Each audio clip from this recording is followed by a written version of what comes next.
From the questionnaire shown, it is clear our target audience is females between 16 to 22. Our music videos, ancillary tasks and any other feedback received was then gained from this age group and gender.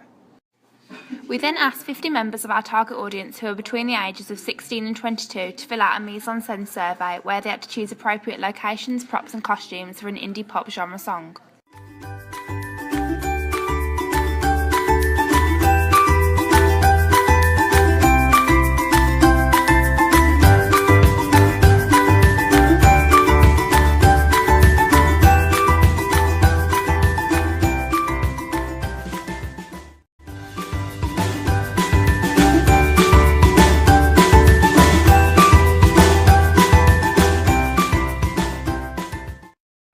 From the questionnaire shown on screen, we learned that our audience mainly listened to music through YouTube and CDs. From gaining this information, we decided that we would distribute our music video and music in these ways. We also learned this from completing the questionnaire that our target audience are influenced by the quality of the music video, and if in their opinion the music video is of a poor quality, this may affect whether they listen to the song. From gaining this information, we understood we must make high quality music video and include what our target audience wants to see, so they will listen to the song. For example, the results of the questionnaire showed that props, location and narratives help make a music video enjoyable to watch.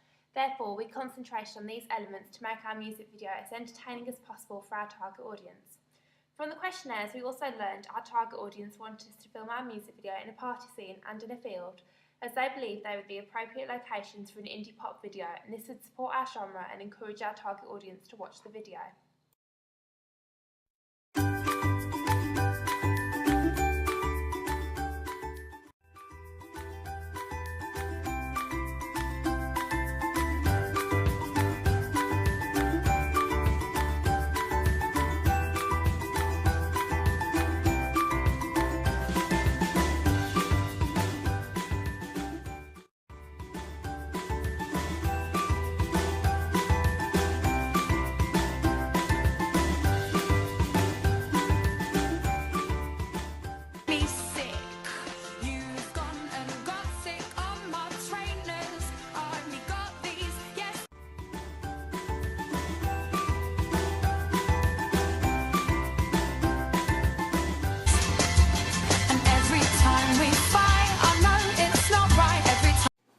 We then asked 50 members of our target audience who are between the ages of 16 and 22 to fill out a mise-en-scène survey where they had to choose appropriate locations, props and costumes for an indie pop genre song.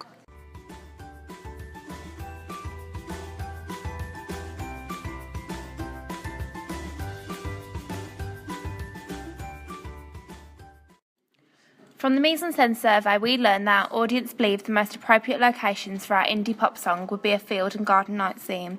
Clothing, our audience believed casual trendy clothing, a dress and an ethereal outfit should be included in our music video, and props we should use are fairy lights and a guitar.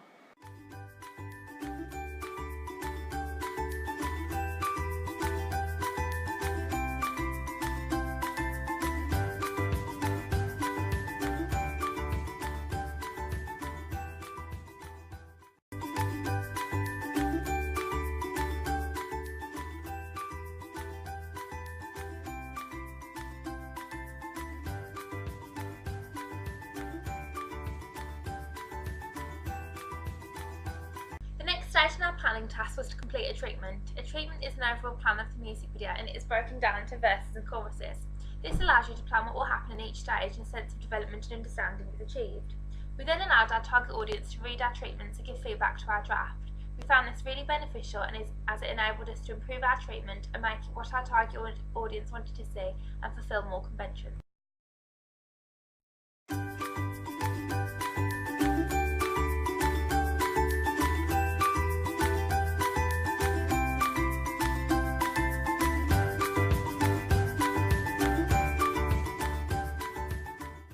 I think to improve your treatment you could use shot times, for example say a wide shot at a party.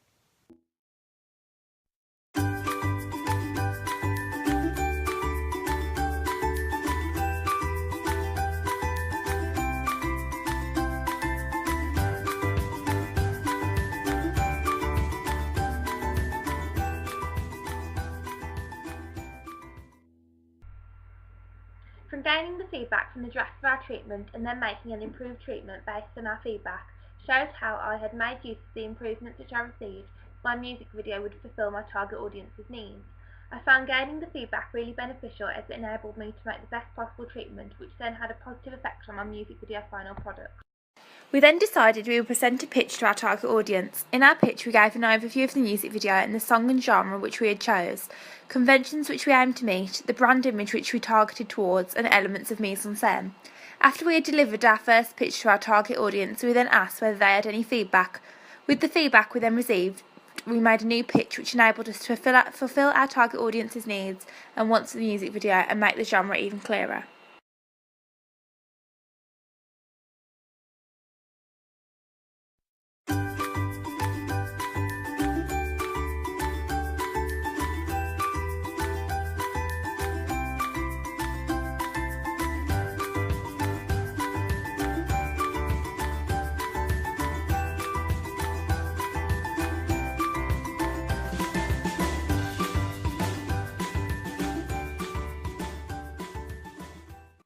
It's a good choice of song with lots of potential. However, don't the lyrics contrast with the happy vibe you aim to complete? There's a clear understanding on genre, however, you're vague on editing. In your next pitch, I think you need to include this more. The locations were good, but you need to consider more camera movement.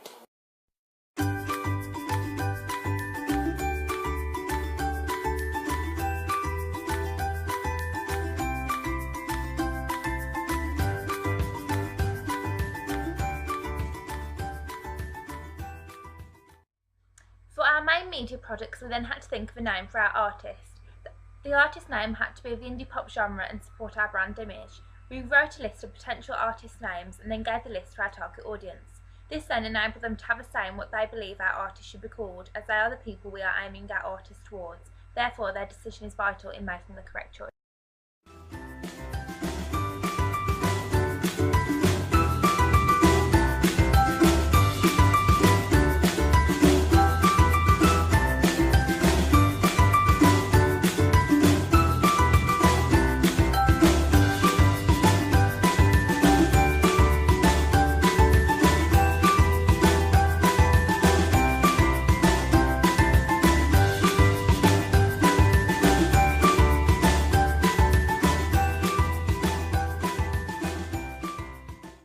I really like the name Fern Piper as it sounds like a realistic indie pop artist's name.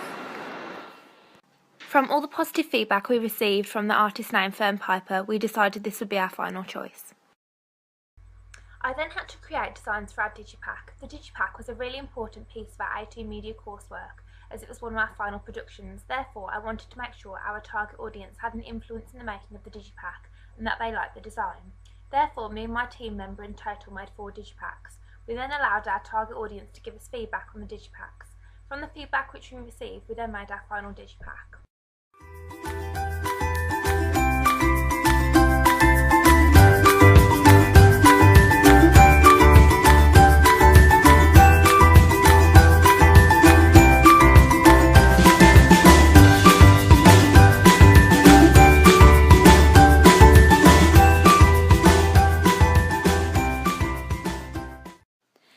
I like the idea of handwritten fonts, but I think you need to make space for the record label. Add patterns to panels. We found receiving the digipack feedback really beneficial as it enabled us to make the best possible digipack for our target audience.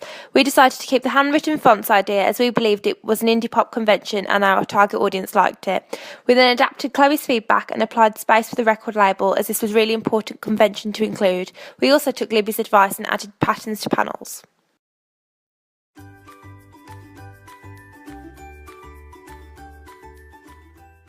I then had to make designs for our advert. Our advert was a really important part of our A2 coursework as it was one of our final productions. The aim of the advert was to fulfil as many conventions as possible, make sure the indie pop genre was clear and promote our artist. Therefore, me and my team member decided to make 4 advert ideas which we would then give to our target audience, and we received feedback on what they liked and disliked. This was really beneficial as it helped us to meet our target audience's need and allowed us to learn a lot.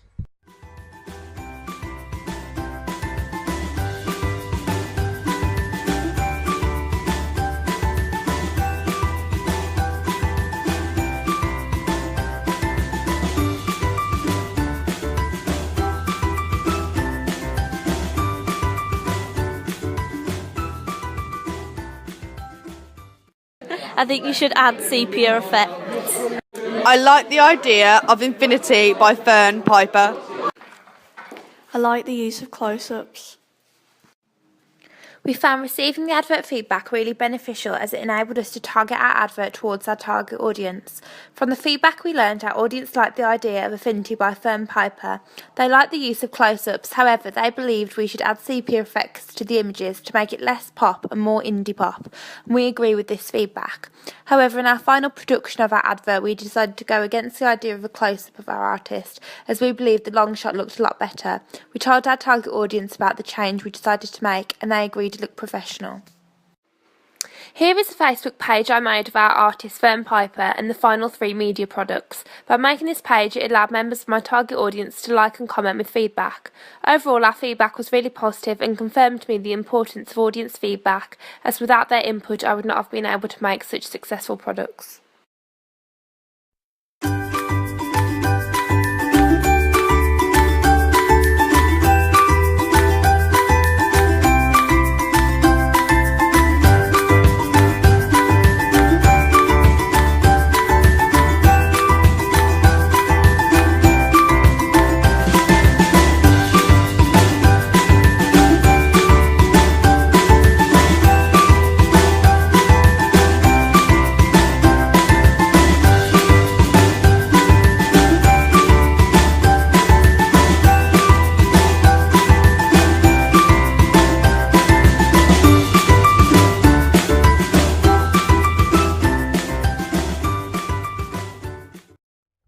Overall, audience feedback was heavily important in our 18 leading construction stages. It enabled us to make sure the products we were making were going to be liked by our audience and that they fulfilled their needs. With help from the audience, this also allowed us to meet conventions of the product itself and indie pop conventions.